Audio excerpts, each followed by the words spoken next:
Enquanto a rebeldia te afasta de Deus, o lamento não. O lamento ele te aproxima. E era exatamente isso que Jó estava fazendo. E aqui existe uma realidade, né? Nem toda pergunta feita na dor é blasfêmia, e nem todo choro diante de Deus é falta de fé. Depois ele acusa Jó de ser arrogante, né? Aí ele fala, ó, por acaso você nasceu antes de qualquer outro ser humano? Só que o mais interessante em tudo isso é que o que ele faz diante desse discurso que ele vai fazer, do 7 até o 16, fala sobre Jó, é exatamente o que ele está fazendo. Ele está sendo arrogante, ele pega algo sobre Deus como se ele tivesse absoluta certeza daquilo que Deus estava fazendo. Só que ele acusa Jó de ser dessa forma. E esse é outro perigo da teologia, falar em nome de Deus aquilo que Deus não disse. Depois ele pega uma teologia universal, que todos nós somos pecadores, né? E ele aplica pro cenário de Jó. Então, basicamente, ele tá falando, Jó, se você tá sofrendo assim é porque você tem pecado mesmo.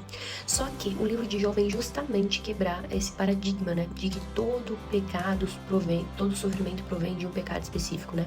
A gente vê que o Senhor já tinha dado testemunho sobre ele. E depois ele continua descrevendo aqui, né, do 17 em diante, que é o sofrimento do ímpio, né?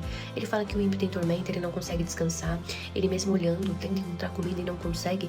Basicamente, ele tá jogando uma indireta pra Jó, né? Ele tá falando, olha, tô te pintando dentro dessa situação, porque é exatamente isso que você tá passando, falando que Jó era ímpio. E esse é o nível da crueldade dos amigos. Basicamente, ele olhou pra dor de Jó, que perdeu os filhos, os amigos, os bens, absolutamente tudo, e tava pegando justamente essa dor e jogando contra ele. E quantas vezes nós vemos pessoas pegando a palavra, usando da teologia pra julgar contra as pessoas que estão passando por momentos difíceis. Mas graças a Deus, em Cristo, nós vemos algo maior, né? Jesus, assim como Jó também foi acusado injustamente, foi tido como culpado, né? Sem ser, mas mesmo assim suportou todas as coisas.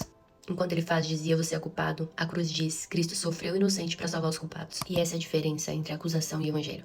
A acusação esmaga, enquanto o evangelho, ele confronta, mas ele também cura. E Jó capítulo 15 vem nos mostrar que um evangelho sem amor, ela pode virar uma arma, sabe? E uma doutrina sem misericórdia pode esmagar quem Deus não rejeitou.